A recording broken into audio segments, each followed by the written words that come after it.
And I actually got hired in the 80s, so my career is kind of neat because I've actually got to span 5 decades. Back when I came on, it was with my academy, we had 16 in it, and the popular thing was to go to patrol.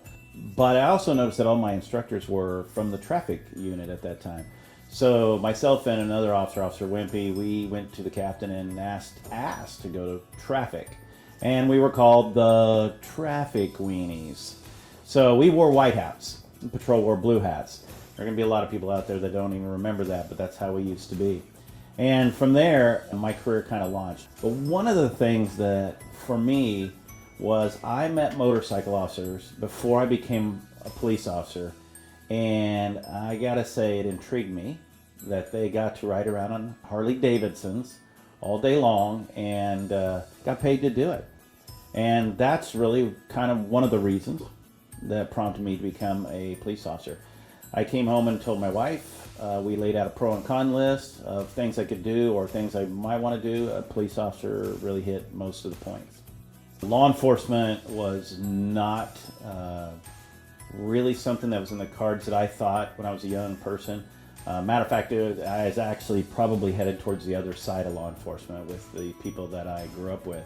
But I always felt I had a calling to do something great. I always felt I always tried to go above and beyond. I always had a thing to protect people. And so that always stuck with me, and that always kept me safe and kept me going the right direction.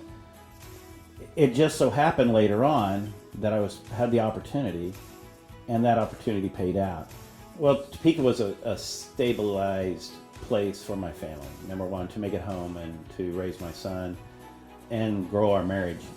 We came here 2 years after we were married, so I mean, we have lived our whole life here in Topeka, and it means a lot to us. We chose him to do it together. And Nick, our son, is so proud of him. I mean, Nick, growing up, he was always, oh, Darren Scott's your dad, Darren Scott's your dad, you know, so now he's living in Kansas City, and now Nick Scott is his own person, which is, you know, great, but we're both so proud of him and everything he's done, because he did it not just for himself, but he did it for us. I mean, he did it for our family, and it's been wonderful. It's really kind of wild to believe that it's really happening. Yeah, it is. Because when you're young, you don't think about this, and then you're like, is this really happening? Wow, this is kind of cool.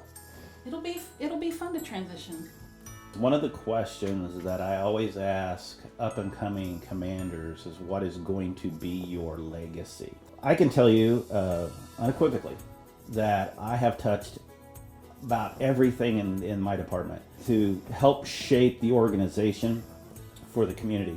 And you want to walk out, when you turn back and look at this department, you want to look back that I helped bring it to where it is. The professional organization that it is.